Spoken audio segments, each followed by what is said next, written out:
Payments podcast from Bottomline Technologies. Arguably, we've never seen such a complex rate of change in the way the payments industry is evolving over the last few years.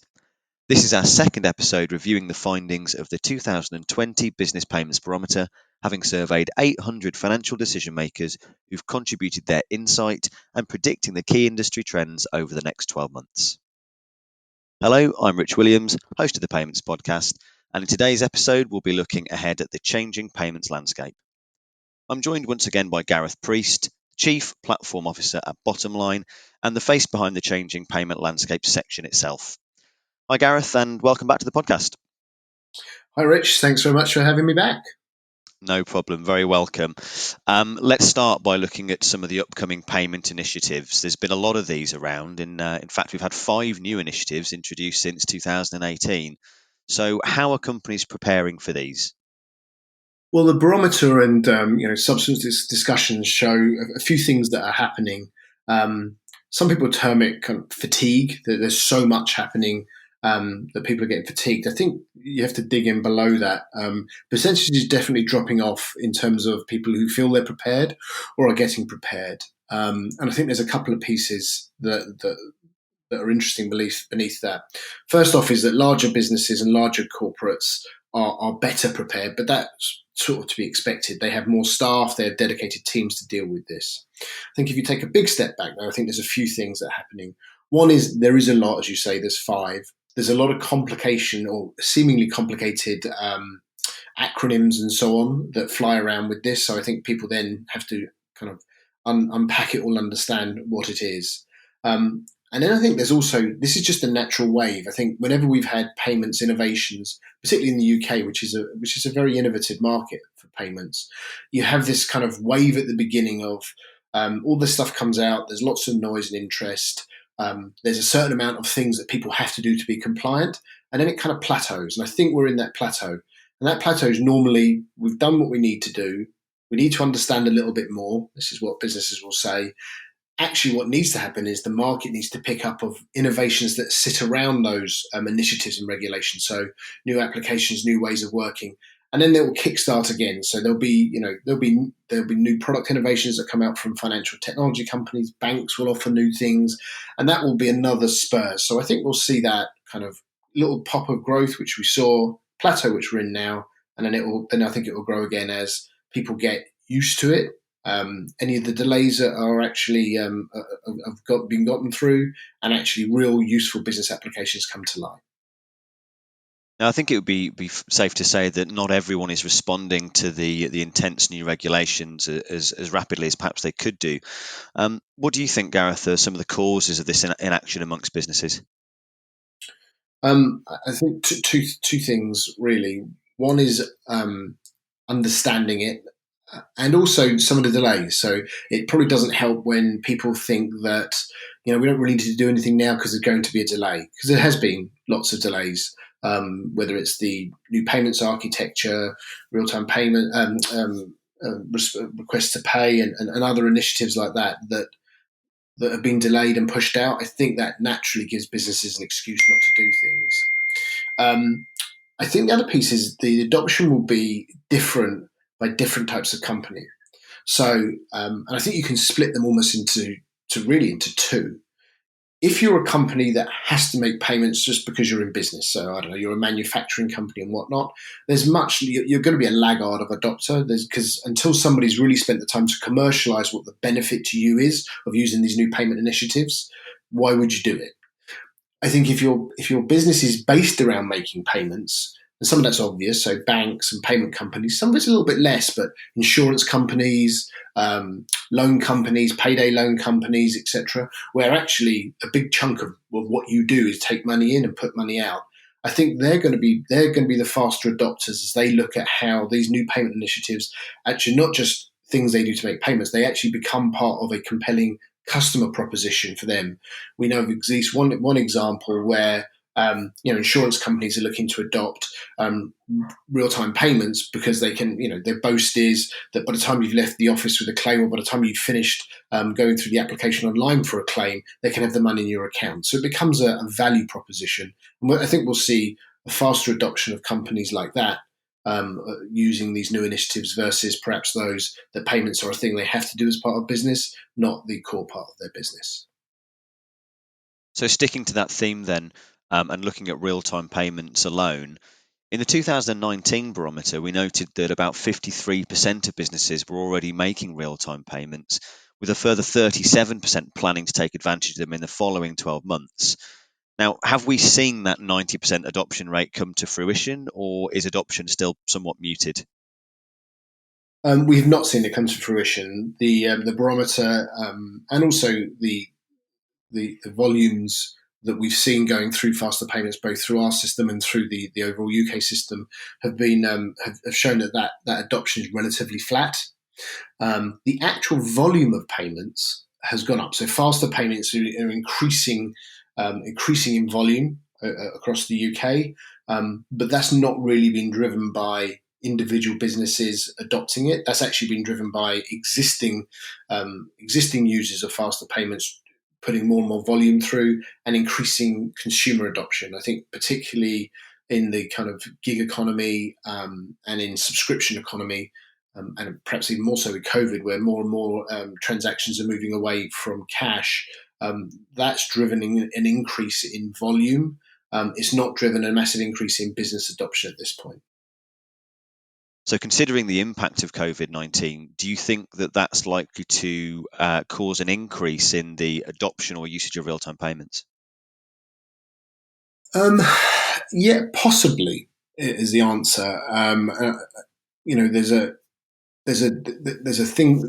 thought perhaps that as people look to manage and hold on to cash for longer, they might use real-time payments. I know we'll perhaps talk about that in a while. I'm not sure that's really panning out. I think what we might see is an increase in real-time payment volumes. I go back to this. If people are already doing it, and particularly if you're perhaps an online or e-commerce store or something that offers or leverages real-time payments as part of that, because more and more people are having to move to online commerce during COVID-19, that might see an uplift. I think what we'll see more of, if we kind of try and forecast forward, and certainly in my part of the barometer was thinking about what this looks like over the next 12 to 18 months, I actually think we might see more real-time payment starts to really become even more interesting when it's linked to some of the other initiatives. So when it's linked to things like request to pay, or it's linked to things like the open banking initiative. So I think when we think about initiatives overall, whilst they're all individual, you have to look at them in the composite to see how they might change the kind of UK economy or the UK payments way of working. And I think when you start to see those things knitted together, so when you can actually request a payment with your invoice and somebody say, yes, I want to pay that and I need to pay it now, or part pay it now, that's more likely to be moving towards more of a real-time payment, because the whole transaction becomes more conversation real time, as opposed to perhaps in the business to business world at the moment, is you send a paper invoice, then it's keyed in somewhere, and then somebody approve a payment, and then it's sent through backs 3 days later on, and so on. That's a very offline kind of asynchronous process. I think when we start seeing more of that kind of synchronous real-time process, that's when we'll start to see that kind of next wave of growth of real-time payments. Now, we've spoken in the past, and I'm sure we'll continue to do so long into the future, about late payments and some of the initiatives to resolve that. Now, have we seen any improvements there, Gareth? I believe it was in 2019, 92% of businesses openly admitted to paying some suppliers late, perhaps deliberately, for strategic reasons. So what's the trend looking like now? Not great, is the honest answer. It's marginally better. It looks like it's dropped this year to 89%. But really, we're still talking a very high percentage of businesses saying they pay suppliers late. What has been, and this is, remember, this survey was done pre-COVID, so we can only assume, and frankly, we know from working with industry that that's got worse. As certainly in the opening stanza of COVID, where everybody tried to kind of hold on to cash. During those kind of opening months, few weeks, and people were trying to work out what it was going to look like. So I'm sure it's got considerably worse over a short period.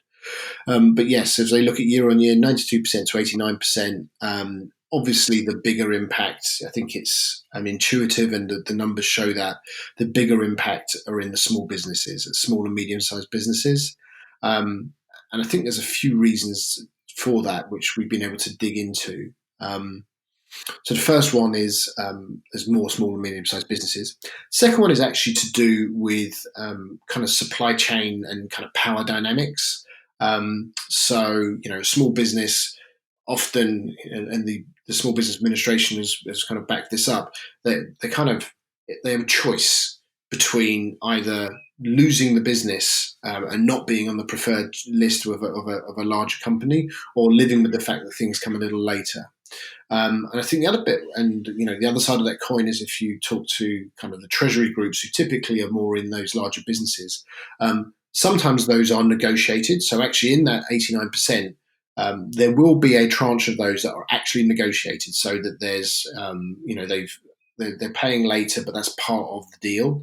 The other, and probably, is less about somebody sitting there making kind of hard decisions about not paying things, although I'm sure that happens. It's more about process inefficiency. So it's more about the invoice getting lost kind of in amongst the big business and people not approving it. So it's actually almost everything leading up to the payment that sometimes causes that delay. I think there's a lot to fix in that, and I'm not sure that the current tools that are being used, either the actual process automation tools or, more importantly, the legislative tools, are actually having the effect that they want them to have at the moment. Now, as you said, the research was actually compiled and collected before COVID, but we can't avoid the elephant in the room. And we know that it's impacted some businesses significantly more than others. So how can those organisations, in, for want of a better term, survival mode right now, manage their cash flow, given what we can see in the data? Well, it's a tough answer, because I think there's some technical things you can do, and I think there's actually some payment initiatives that are coming up that will aid and potentially aid smaller businesses. So let's link those two things together, perhaps. So the previous question about late payment and process inefficiency, and then how cash affects. So I think there's two things happening, or can happen. One is that the supply chains, the overall end-to-end supply chains, need to work together. So those large businesses, and it's kind of easy to perhaps demonize them and think they sort of sit there just kind of bullying their supply chains. The reality is, whilst they're going to be very commercial and hard-nosed, it's actually in their interest for their supply chain to survive and thrive. There's more money lost for a large corporation if their supply chain breaks down and they have to stop manufacturing or stop building or stop doing something, versus the money they might save by holding on to cash for an extra 30 days. So there's a balance to be struck there. A good example would be Taylor Wimpey. So they have decided that obviously they're going to come out of COVID, building will start up again. They've realized that their supply chain was actually at risk, because they had obviously a lot of smaller businesses in that supply chain. So they've actually established a pay it forward approach, where they're working with their suppliers to actually continue to bill and pay them as if they were doing work, kind of prepay them for work, in order to make sure that when they do start up again, that these supply chains exist. So I think that's one which is perhaps more of a it would be nice to say there's a simple technical solution. Some of it is maybe more that the supply chain's having to work together and come up with the right kind of modus operandi to get through this. There are, however, some technical initiatives that are happening now, and actually launched now in May 2020. And one of those I mentioned a little earlier on is this request to pay. And request to pay is a service where you literally can, as the name suggests, request to pay. You can send a bill and ask specifically for a payment or a part payment for that, and it actually makes it more of a real time. So think of this more of as a rather than an invoice as a piece of paper, an invoice more almost like having a WhatsApp conversation. Is a way of thinking about it between the two organisations, and I think that can do a few things. One is it will give a lot of visibility to the billers, and particularly in the SMB market, to be able to see the bills that are going out. Two is, if you think about one of the causes of the late payment is process inefficiency at the payer end. Well, actually having that kind of synchronous view, being able to say, this bill's gone to the wrong person, we need to send it to somebody else, I'm not the right guy for it, this is when I'm going to pay it. I think it becomes a lot more transparent, and it'll allow the billers to A, have a view of that, but B, if there are things, they've got the bill wrong, or there's going to be a part pay or something like that, they can see that problem and fix it real time. And I think those two things together, and they kind of link in, is if you've got a better, almost conversational electronic relationship, that will help improve the supply chain relationship. And then actually the importance of supply chain and making sure that if you're a large business, your supply chain is intact moving forward. I think those two things together will go some way to perhaps starting to point to a way to alleviate the cash crunch. Thanks, Gareth. Really interesting response there. Now, finally, let's look at the adoption of international payments, an area of interest that's dropped off from 2019. In fact, this year's report predicts a further drop in terms of prioritization of future adoption of international payments in 2021. So what do you think might be accounting for that? Yeah, that's kind of interesting, because you would expect, and I think we did expect and have seen overall, international trade increasing. It's a secular trend to a global, towards a more globalized economy over the last 20, 30 years. So I think there's two or three things, though, are happening that probably caused a little bit of a pause. So just to get the numbers right, the pause we're seeing is the uptake of new international. So it's new businesses deciding they're going to make international payments, not necessarily the overall volume. The overall volume of international payments continues, and I think continues to grow, certainly on a trended basis. But I do think there's a few headwinds that are out there at the moment. One is, over the last 2 years, there's been continued pressure on global trade, more protectionism, more trade wars, and so on. Those overall obviously have a dampening effect just on the volume of trade that's going on, which has obviously a dampening effect on international payments. So I think that's one. I think Brexit, as far as the UK concerned, definitely had an impact. People not sure about what their international supply chains might look like. I think the lack of clarity around what the customs unions and so on and so forth, and what that would all look like, has probably impacted certainly people setting up new, more complicated international supply chains. And then the third is probably less to do with the macroeconomic environment and more to do with just the fact that the actual process of making international payments is still pretty inefficient. It's still pretty clunky. There's still FX risk and so on and so forth around it. So that kind of smoothing effect that needs to happen from a solution provider, whether it's a financial services solution provider or technology solution provider, that still needs to go some way. And we've seen it. We've seen advances of that, particularly in the consumer world. So kind of banks or pseudo banks like Revolut, who launched particularly around being able to make really easy international payments as a consumer, have created that kind of facade, if you like, over the complexity and made it much, much simpler. And there's others out there that have done that. So it's clearly an area still of great interest. And I think there will be continued to be innovations in and around that area to make it simpler. There's one that we've been working on with Visa B2B. Swift themselves have been working on ways to make international payments simpler. So I think that the whole approach to how we make international payments is going to get better over the next coming couple of years. I think it's going to get simpler, cheaper, more transparent. And I think also we'll need to see the macro environment, whether it's sorting out what Brexit really looks like, and also the kind of trade wars and everything settling down. I think we'll see that come back up again and tick back up. Gareth, thanks so much for joining us again today and taking us through another very interesting section in this year's report. And I hope you'll come back and contribute again at some point in the near future. I'd love to. Thanks very much for having me. So we'll be releasing a final episode from the fraud section of the 2020 Business Payments Barometer very soon. But if you just can't wait until then, you can download this year's full report on the all-new bottomline.com website. Unfortunately, that's all we have time for today, but in the meantime, you can listen to more episodes on all things payments at the touch of a button using your preferred provider, and we'll see you all next time.